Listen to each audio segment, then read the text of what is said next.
Australia's energy system is transforming at remarkable speed.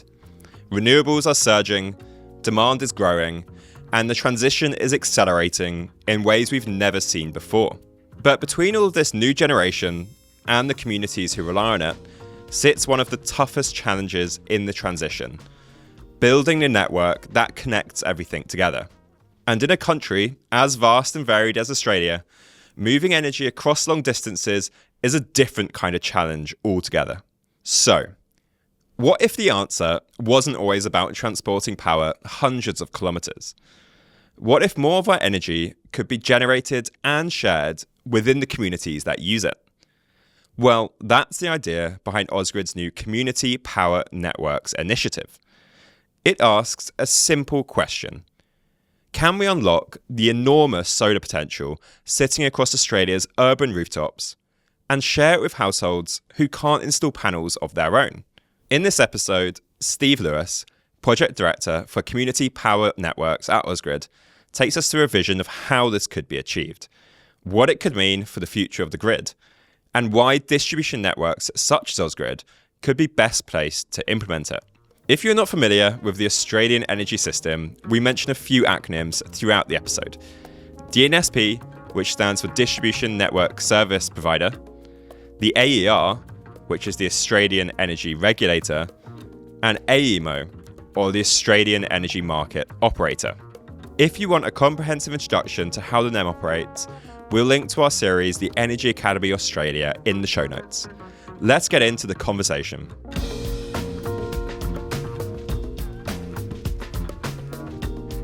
Hi Steve, welcome to the Transmission podcast. Thanks a lot, Wendell. Glad to be here. Could you start off by explaining, who you are, and also, what is the role of Osgrid, who you work for? Excellent. So who I am is, my name is Steve Lewis, and I'm looking after a project called Community Power Networks for Osgrid. My background is about last 15 or so years in the renewable space, working across utilities, both here in Australia, New Zealand and the UK. And then also have done some jobs on the other side of the fence. I was doing large-scale solar installations for a number of years, and then also have worked in the EV transition world as well. So that's kind of a bit of my background. And then Osgrid, the company who I work for, we are the distribution business for a large part of New South Wales, which encapsulates Newcastle down to the southern half of Sydney and out to about Parramatta and then up into the Hunter Valley. So 1.8 million customers, I think we have, or somewhere around that number. And so our job is to get power to people in the most reliable, cheapest and the safest way. And so you mentioned there the Community Power Network trial, which is what you're leading. Could you just give an overview of what that is? Yeah, so it's a trial, still to be approved yet. So we're working through with the Australian Energy Regulator around that. But it basically came from a call from the regulator a year or so ago to say they've got this sandbox mechanism, which is, as it says on the tin, it's a sandbox to trial new ideas. And so they said it hasn't really been used well, and they wanted some big ideas that really said, we've had the distribution network and the electricity network for, many, many years now. Distributed energy resources really change the way things can work. And so, how should the distribution business of the future look? So how could we help to really, start with a blank sheet of paper and change things to really support this world in the best way possible? And so that's what the call came out to. And so the Community Power Network is Osgrid's response to that, basically looking at what are some of the problems that aren't being solved in the market today. And they're mostly around equity. So equity for all customers, solar and storage are excellent if you have your own house, and so you can put in solar and you can put in your own batteries. But if you live in an apartment or you rent or just don't have the free capital to be able to invest in those assets, then you're missing out on a big chunk of the benefits at the moment. So if this is going to be our go-forward mechanism for providing a whole bunch of our energy, we've got to make sure that that's equitable. So that's number one thing. Number two is cost. We want to make sure that we're helping to put enough orchestration around it so that you are minimising your spend, on those resources, but also on the network too. We'll make sure that we've got things in the right places so that we aren't having to unnecessarily spend on network. And then the last thing is speed. We have a really tight time frame to get to a decarbonised energy network. And so we are pushing ahead, well, not Ausgrid, but others are pushing ahead heavily with large-scale renewables. But there's this whole other market, which is all of the rooftops in our local communities. And so we are looking, how can we unlock the full potential of that? And these two things can happen in parallel, and that's going to significantly increase our speed of getting to a fully renewable energy network. What would a community power network look like in practice? So a community power network, it's basically a network that allows you to maximise the amount of solar generation in the local community. And then it has batteries inside the network that then will absorb that solar. So we can, by absorbing that solar, we can then offer a feed-in tariff for all of that solar, which makes it sensible to put it on the roof in the first place. So anyone who owns a property, who has potential on their roof, can put that onto their roof. They can make money off that and prosper. So that's awesome. That's the first win. And then secondly, by absorbing all that power, putting it into the batteries, then we can redistribute it back to all of the customers in the area in the evening so that everybody benefits. And effectively that means that the solar on the roof of a big industrial commercial entity and the battery is sitting at the end of the street. The solar and storage assets for those who can't put them into their own houses themselves.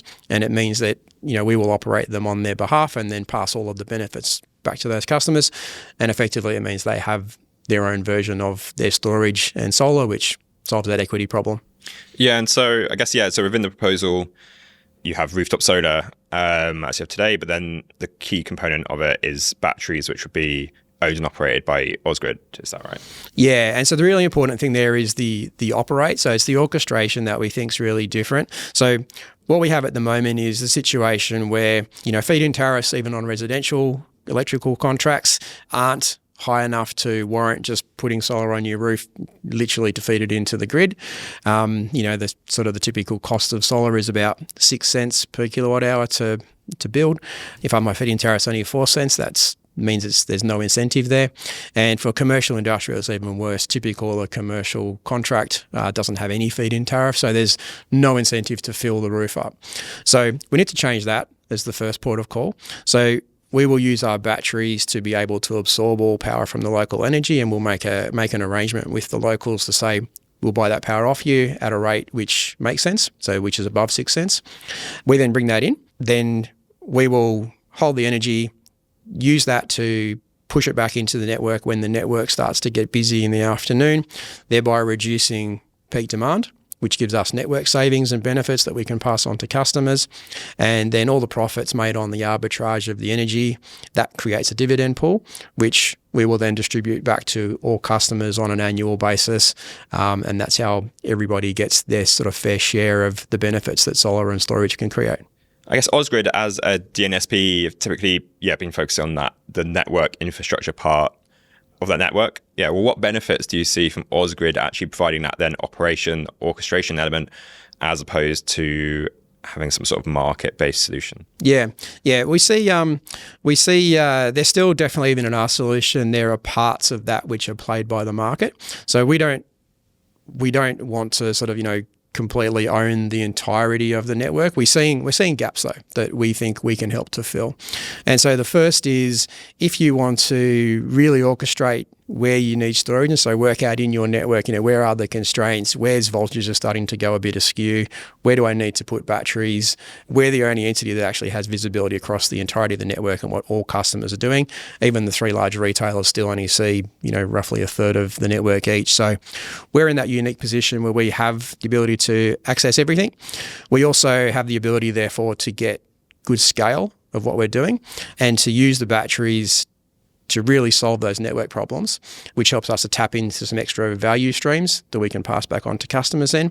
And lastly, if you're going to put batteries in on behalf of the community and therefore then run those batteries and want to pass the benefits back, well, you're kind of putting those batteries into a monopoly position. And so you need to have a structure in place that then means that only a minimal amount of the profits that battery makes get taken by the entity that's controlling them. And so you need that regulation layer in place to do that. And so Osgrid is, you know, that's literally what we've been set up for, you know, the whole poles and wires. It makes sense to only have one of them. And then there's regulation, which limits our returns to the sort of roughly 6% regulated return. And so the batteries that we'll operate Ausgrid will only make 6% return on those batteries, whereas any other commercial entity is, going to be looking for returns well into the double digits. And so that's just less money that needs passed back to customers. And so, I think we'll come back to this and the exact details, I guess, of the Community Power Network trial. I guess just more generally, so this is kind of like a step in the evolution of the DNSP in Australia. How else do you see the role of DNSPs changing? Yeah, I think it's this orchestration. I think, the world's really changing. If you sort of said, where were we 30, 50 years ago?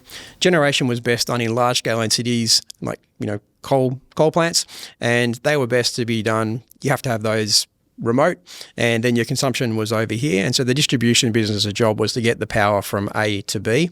Now what we're seeing is that rooftop solar changes that, and now generation can actually be in the same spot as consumption. The only problem is that generation is in the middle of the day and consumption is largely in the evening.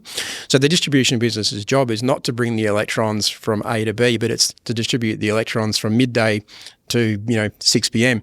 So we see that our job is becoming less about distribution over distance and more about distribution over time. And so we see our assets, therefore, that we need to have changing to do that. And so batteries are the new asset that we should be having to help us to do this time-based distribution. So I see that being one of the key things that we do. And I think the other thing that we have to do as networks is in our role as the orchestrator of the network and making sure the network remains stable. We need to make sure that we're building a network that's robust enough to let customers do all the things they want to do with new distributed energy resources. You don't want to go and put a solar system in, say, and then have to curtail it a couple of times a year because the network can't deal with the level of solar coming in. You really, if you can, you want the network to have the robustness to be able to absorb the extra electrons and then hold them and then push them back into the network when it's needed in the afternoon. So we see that as a fundamental way we're trying to change it in this community power network, is make the network be able to do what customers want the network to do, rather than trying to force customers to do what the network can live with. Yeah, on that robustness point, if you caught this, we were talking about yesterday, there was like a power cut down in Bondi. Could these batteries play a role in actually supporting the local grid during similar events? Yeah, they could do. So it is something we're thinking about, and so we're looking at the potential to use grid forming inverters on the batteries that we have. So therefore, you do have a bit more inertia and a bit more stability in the grid. Whether they can run as islanded units, so if the grid drops out and then these take over and run the community for a couple of hours while the grid gets back there. There are a few other technical things that need to get sorted through, but we're definitely looking at that to see whether that's something that we can add into the trial as we progress. I guess you kind of mentioned a few of the points around why you're putting forward the trial. We talked about the evolution of DNSPs. So how do things? Is it all about reliability and getting ensuring consumers continue to have access to electricity, or how do things like emissions, for example, climate change feed into what Osgrid are doing? Yeah, Osgrid's doing a number of things to support decarbonisation, and so we see that as 100% the right way to go. So, and in particular in the community power network, the really key thing that we're seeing that's the missing piece, which we can really enable, is maximising the amount of rooftop solar you can get into your local community. So we're thinking that a local community could provide 30 to 50% of its entire 24-hour power needs locally if you maximise the amount of solar you can have in the area. And so that's really the thing we're trying to drive, as well as some other larger scale things like our renewable energy zones, where we are repurposing our existing corridors to build higher voltage, higher capacity transmission that heads out into the areas where the large scale solar and wind farms are being built as well, helping to try and keep the cost down to connect those things to the grid. Okay, yeah, because I was about to ask kind of what other initiatives are Osgrid taking to basically, I guess, elsewhere on the network to kind of pursue those goals? Yes, we've got a bunch of things going on. So we've got there's three sort of major buckets of battery sizes. So there's the project I'm looking at, which is the community power network, which is smaller batteries, about 0.5 megawatt in size, distributed right at the very grid edge. There's batteries that are a little bit further upstream from that at about 5 megawatt scale, called community batteries. And then we have large, 100 plus megawatt hour batteries right up at the very top end of our network that are looking to much more support the supply coming in and flatten out supply coming in. So that's sort of on the battery front. We've got some dynamic tariffs, some trials around that in a project called Project Edith, which is looking at how can we send out signals to market that helps to them to respond and to help manage grid constraints. We've got the renewable energy zones that we're looking at. So the Hunter connection is one that's been approved that's just sort of making its way into production now. That will help us to connect up some large-scale renewables at a much cheaper rate.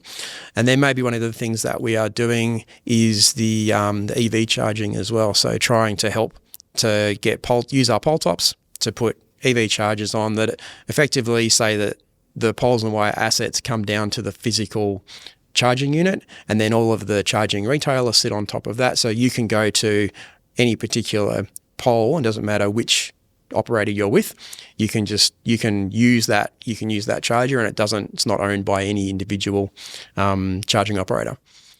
Are you aware of anything like the CPN projects you're working on that other DNSPs in Australia are looking at? Yeah, we've had a good look around, and even globally, to see what other projects are going on and what we could learn. And the key thing that we're seeing, which is different, is this: how are we orchestrating the batteries and to achieve what end? So we found lots of cases where DNSPs are helping to put batteries in and are funding batteries or building batteries, but they all still are operated largely to that commercial principle by a commercial entity, which is buy energy as low as you possibly can and then sell it as high as you possibly can, take the most money out of the battery, and then there's some mechanism that feeds a percentage of those profits back to customers.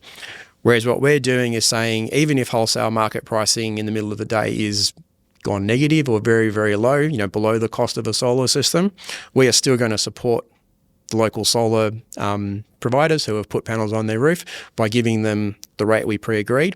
And so that's fundamentally changing the way that you are offering or creating value for rooftop solar in the local community. So that's a big difference. And it means that we need to then run the whole rest of the trading arrangements around the batteries differently after that. But that's a fundamental that we haven't seen anywhere else around the world. And we're really hoping it works because, as I said, there's 30 to 50% potential generation we can do locally, which will be much, much cheaper if we can get a world where that's occurred. I think it's the thing. I really agree. You can kind of see tangibly how there could be benefits from that. I guess there has been kind of some arguments against it from, I guess, because it isn't active in that market, could have a sort of market distortion sort of impact. Yeah, how do you see that, and is there anything being put in place, I guess, to limit that?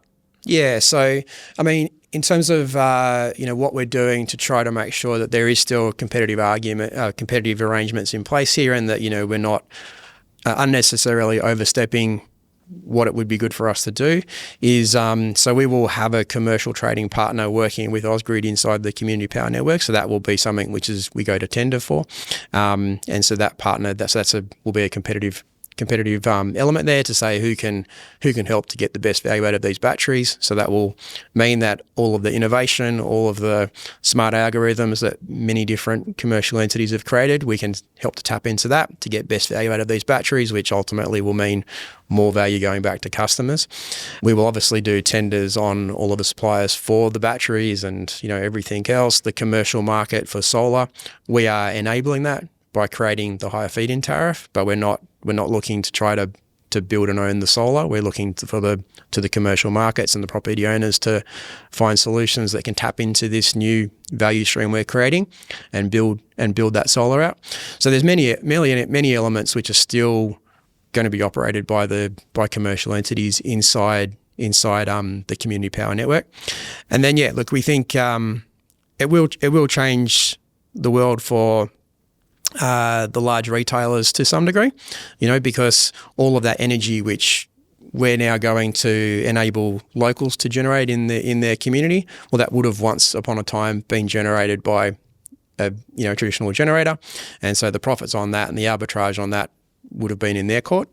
This mechanism is going to pass a large part of that profits back to customers. So there is some change in that, but I think if you sort of say, well, who's the winner out of that change, it is customers. And so I think we've got to sort of own up to it. Yeah, there's a change there, and in any change there's winners and losers, but the customers are the winner out of this, so it's the right thing to do. Yeah, and so you mentioned earlier, as a regulated entity, you ultimately, what Osgrid can do is ultimately limited by the regulations that are placed.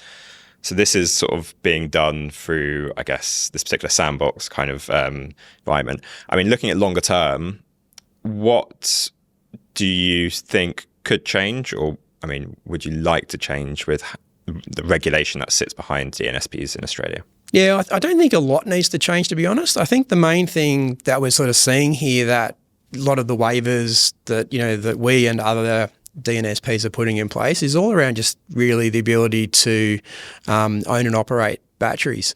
I think the problem is that when ring fencing rules were made, 30 odd years ago, like batteries weren't a thing at all, right? They weren't a tool for anyone to use as part of their typical job. And they're also, they're not a generation asset. They're a thing which will take energy at some points of the day and then push it back out at other points of the day. So under the current ring fencing rules, they get classified though as a generation asset, and so therefore they are not something that a DNSP is allowed to own and operate without a waiver. But we're saying, as I said before, that if you sort of say, how is a distribution business's role going to change? We need to do a bit of this distribution over time. We're saying, we don't really want to be playing in the retail markets, but we want to be able to have access to this really great new technology, which will help us to lower our network costs and get better network utilization, which ultimately is going to end up in lower cost electricity for customers. So that's really the only regulatory change that I think is really important to make. A couple of other things like maybe TOTEX moving. So that's, whereas at the moment all the regulation is set up with a certain amount of capital spend and a certain amount of OPEX spend. And so it means that sometimes if you move to a different, more smarter service, it might move from one of those buckets to the other. And if your budgets are set though, you can't flex in that way. Whereas TOTEX means that we just get a total amount of money to spend, and we can decide whether it's best to do that as a capital expense and own something, or is it best to do it as a service and buy it under operational expenditure. So that's another thing we're talking to regulators with, and we think that will also help to enable Ausgrid to bring in and utilise some of the really smart commercial operations that are going around by procuring the service to do whatever it is that we're trying to do. Okay. Yeah, if we dive into a bit of the detail behind the proposed trial, what networks are the first ones which are being proposed? Yeah, so we've tried to pick areas that have a lot of rentals, a lot of people in apartments, a lot of potential for more solar, and also maybe a lot of people that don't just have enough free cash to be able to invest in their own battery installer. So we looked around and at all the different areas on our network, and Botany Mascot stood out as just an excellent opportunity. Like literally, as you fly into Sydney, you can see that half of the suburb is large white roofs and the other half is apartment blocks. So it's like 68% of people live in an apartment. I think 50% are tenants, and there's only very minimal uptake of solar across all of the big industrial sheds. So we've been talking to some of the owners of those sheds, and they're really interested to get involved, and a lot of the community are really interested in this too and really love the concept of being able to share power. There's a great photo we've got in our proposal, and it's like this massive roof that would be the size of like 2 or 3 football fields with a couple of panels in one corner, and that's all that's got on it. And then literally across the road, there's a whole bunch of apartment blocks. And that is, in a page, the concept we're trying to solve is to get the power on that roof and then share it across to the people on the other side. So Botany Mascot is one of the trial areas, and there's about 17,000 customers in that area. We're looking to put about 65 megawatt hours worth of battery capacity in there, and we think that we will enable about 50 megawatts of additional solar to go in there over a 5-year period. Then we said, okay, we also want to test that, Botany Mascot is a bit of a unique area across the whole of the NEM. So where is another area that's a bit more representative of, probably 80% of our country. And so we looked around and found an area on the Central Coast called Charmhaven. And so it's got enough solar now that it's actually starting to get reverse power flows. So there is starting to be, a problem for how do I deal with all the solar we're even creating now. And so we thought that's a good one. Doesn't have a lot of apartment blocks, but it also does still have about 32% of people rent, which is quite high for, a typical residential area. So we thought there's going to be plenty of opportunity out there to help out help our customers as well. So we've picked that, and that's about another 15,000 customers. And into that area, we'll put again about 65 megawatt hours of storage, and we think it will enable about a further 20 megawatts of solar to go in. Okay. And yeah, I mean, I guess when you look at kind of maybe more of those sort of household-based communities, so obviously a big thing that's happened this year is with the new Labour government being re-elected, they've introduced this household battery subsidy scheme, which has had extraordinary take-up. Kind of, do you see those household batteries kind of competing with what the Community Power Network trial is trying to achieve? Yeah, no, I think they're completely complementary. So as I was saying before, is if you have your own home, home batteries and solar, that's awesome. It's a fantastic solution, and, all power to everyone to do that. What we're looking to do with the Community Power Network is create that equity. So, there is a bunch of people in apartments and a bunch of people, when I say a bunch, they're significant, like sort of 30 to 50% of our population that just can't access and can't do that detached home, perfect solution. So we're looking to solve the problem for those people. So it's a different set, and we also are only looking to put enough storage in place to be able to absorb that local solar, and then to deal with the network constraints.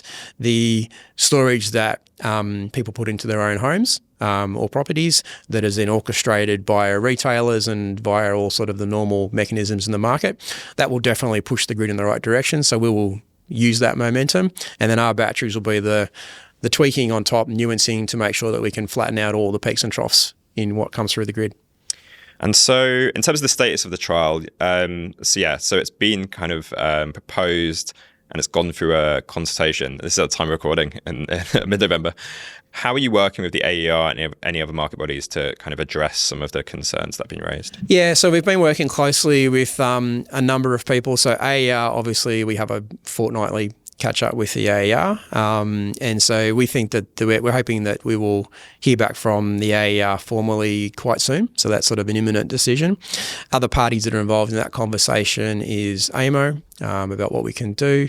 We've been talking to ARENA, to both federal and New South Wales DQ, Department of Climate, Energy, Water, and also some ministers as well. So Chris Bowen's office, Anthony Albanese's office, a bunch of other parliamentarians around the affected areas, people like Solar Citizens, a number of the big retailers. We're having regular meetings with AGL, Origin, Energy Australia, all of those organisations regularly catching up with, plus a bunch of smaller innovative aggregators and software providers as to how their software could work and how it could help to open up some of the opportunities to other people in the market. So all of those things are continually being addressed, and the solution has evolved. Particularly, if I think we're onto about whiteboard version number 1 million by now in terms of how the whole thing hangs together and how the financial flows work. And we think we've got a pretty good solution now. So we think we're getting that right balance of working out what does it make sense to just have one of as an asset that we run as a community, and we feel that then Osgrid's good best place to run that. And then how do you then wrap a whole bunch of commercial entities and the smarts and the intelligence that they can bring to the solution to help make sure we get the most out of that battery. And then by if it's our mechanism is going to then provide all of the benefits that it creates back to customers, which is really what we're end point. And I mean, from those areas you mentioned the trial, like what are the benefits that are expected to kind of end up flowing back to consumers? Yes, that's a good question, and one I probably should have put into my opening statement is the main benefit is about $150 to $200 on average per customer in the areas. So that's what everyone will get back without needing to do any behaviour change, anything differently in their life. The grid just is going to be a better, more efficient grid, and that will generate these benefits. And so, you will just see once a year on your energy bill, here's your rebate from being inside the Community Power Network. And, if our modelling is correct, it will be somewhere in that sort of vicinity number that you just get off your electricity every year. And that's regardless if you're in an apartment, in a house, small business, large business, everyone gets access to that benefit. And so that's basically representative of the anticipated savings of running the network. in that Osgrid would Yeah, so it builds up as a network saving, an arbitration on the energy that we buy off the local community and then sell back into the grid later in the day, plus a little bit of commercial trading. Those revenue streams are all the things that the batteries are doing. They then pay a bunch of their money, so they all those revenue streams over the 5 years of the trial, that adds up to about $76 million. We will give back about $33 million to local customers via the solar PPAs. Ausgrid gets about $19 million, which is paying back the $88 million of we spent on batteries plus the operations of the whole trial. And that's our regulated return only, so that's that 6% we talked about before. So that's the only money that Osgrid make out of this. And then everything else, which is about $23 million, falls into a dividend pot at the end of that tree. And that dividend pot is annually just what goes back to customers. And that $23 million, if you do your maths, that's the $150 to $200 per customer per year. Yeah. And I was reading that, so yeah, in the pilot trial, Osgrid are essentially guaranteeing that payment to customers. Is that right? Yeah, so we're underwriting it is probably the better word on that. So we're basically saying, so what's Osgrid committing to? So we're committing to, if we enter a PPA with someone for their solar system, we're committing to that for the life of the system. So even if the trial isn't successful and wraps up in 5 years' time, we'll make sure that things stay in place so that the person can be confident that the investment in their solar system is still going to be good. So that's the first thing we're committing to. Second thing we're committing to is that dividend pot, that $23 million, cannot go negative. So the very worst case scenario for a customer inside the pilot zones is they will get the higher feed-in tariffs. That's almost guaranteed. Apart from that, the worst case is that the dividend has gone to zero, and so customers won't get anything. Okay. But they don't lose anything either. So there's no downside and only upside. And so if the dividend does actually go negative, that's Osgrid's problem. We will wear that and that won't be passed back to customers. Yeah, got it. Okay. And if the pilots go well, what do you see as the next steps? Like, where would you want to take it? What we really want to try and work out from the pilot is, there's two things there. There's the orchestration that we're going to do of the batteries. Actually, probably the other thing which I haven't mentioned yet is the spatial energy plan that we're going to do. So that's like a sort of the first thing that we'll do as part of the pilot, which is to work out and map out at the low voltage network exactly what is happening, like literally meter by meter going around the suburb and saying, this is what currently exists in terms of EVs, storage, solar, etc. And then looking at the roof size at each of those meters and saying what's the potential for more solar, what's the potential for more electric vehicles and other loads, etc. And then really start to be able to forecast over time what's going to happen to the current flow, the power flows and the voltages along every single individual feeder inside the pilot areas. And that's what we will use to work out how much battery capacity is required to balance that all out and where should those batteries be placed in the network. So that'll be a thing which, as part of that consultation, was almost unanimously endorsed. So that's a really exciting thing. And that's like a whole level of granularity that just doesn't exist at the moment. We don't have that data. It's not like we have it and we're holding it back. It's not collected, it's not analysed to that level at this point in time. So that'll be really awesome and will help not only Osgrid but other entities to be able to work out where's the best place to put assets. So that'll be stage one, and I think if that's successful, you'd want to see that rolled out and go for larger than just the trial areas. Second thing is the orchestration, and that's the really key thing that we're trying to test. We're trying to test that does orchestrating the batteries in the way that we want to do for this trial, does that create more value for customers than just orchestrating them through normal commercial means? And so if the answer to that question is yes, then we will want to see how can we expand this into other areas where that orchestration can then be done there too. Doesn't necessarily mean we need to own the batteries. We've said we'll own the batteries for the trial, and this has been a bit contentious, but we have basically said, this is a pilot. It's supposed to be done in the cheapest, fastest, lowest risk way to do it. And so if you're going to have 300 odd batteries, which is what we will do for this trial, and if they're all different makes and models, all owned by different people, all running different software, just the interoperability problem that you're going to have to solve to be able to do your orchestration across all those it'll be a monstrous thing, and we'll spend the first 3 years just trying to get the system working as opposed to actually testing anything with it.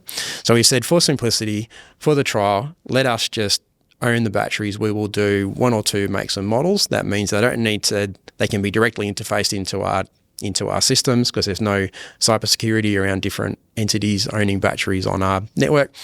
So they can be much simpler. And then we can just get straight down to the task of testing, does the orchestration work? If it does, before you started to then just roll out carte blanche, you would then say, okay, what's the value that this level of orchestration's costing?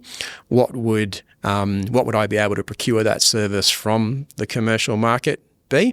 And then we can actually start to see, is it actually sensible to then go to the effort of working out how could commercial entities also provide that service with their batteries, and we just do the orchestration, or is it still make sense for Osgrid to own a part of those batteries going forward? But that's something to answer at the end of the trial, not now. Then the ownership in the trial is just purely for simplicity and, try and make the thing as low risk as possible for customers. So essentially, a successful outcome of the trial would be essentially proof that, operating a sort of fleet of batteries in this way could deliver savings over and above how they would normally be commercially operated. Yeah, that's right. And I think as well that point of maximizing the amount of solar that gets created in the local area. So I think that's a really important thing, right? I think that's where, the current wholesale market is just not driving in that direction. You look at it and you only have to fly into any capital city and you see all of these big white roofs that just aren't full of solar, and they should be. That should be our number one source of creating power. And so we should be maximizing that before we start looking at building a whole lot of stuff out in the regions and then having to build a whole lot of new transmission and distribution to connect it back into the grid. So it's not happening at the moment, and that's because the wholesale market's not really driving that, and that's the fundamental thing that we're trying to fix here. So if our orchestration fixes that problem, that'll be fantastic, and that will mean that we end up with a solution in 30 years' time which has maximised this lowest cost, best sort of solution for customers before we've moved to the next sort of best thing, which is renewables at large scale, remote. Yeah, okay. Completely get that. And then so the idea is then if you look 10, 20 years in the future, it might be the same kind of fundamental idea, but it might not necessarily be Osgrid, operating those assets. It might be essentially, a third party is a market solution which is doing that. Absolutely. And then Osgrid would sort of fall back into that orchestrator role where we'd be saying, yep, that battery needs to be discharging, that one needs to be charging, and that could be a service that somehow is worked out, with that'd have to be, quite sophisticated to make it work dynamically, and every single battery is potentially going to get a different instruction. But that's the kind of stuff you could work towards. So in 20 years, that's where the orchestrator and the manager of the grid, which is really our role, and then ownership of the batteries is not necessarily required to make that happen. Interesting. Yeah, I mean, I'm really interested to see how it develops. I think it's a bit of a contrast to some of the sort of other projects I've seen from in the UK, for example, which are really going down this market-based solution service type approach. So if it does work, then like you said, it's ultimately the consumer that should be benefiting. I think just wrapping up then, we've kind of got two questions. Firstly, is there anything you would like to plug?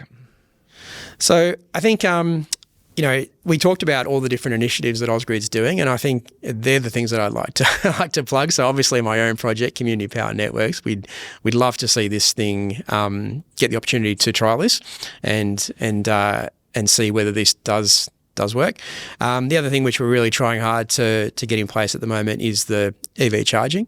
My background coming out of the EV world, I have a personal passion for making sure that we've got the right amount of charging, and that's a really good solution because if you own an EV, there's nothing worse than the 20,000 apps you have to have on your phone now to be able to access. I've already experienced that trying to drive up to whatever charger you happen to walk in front of.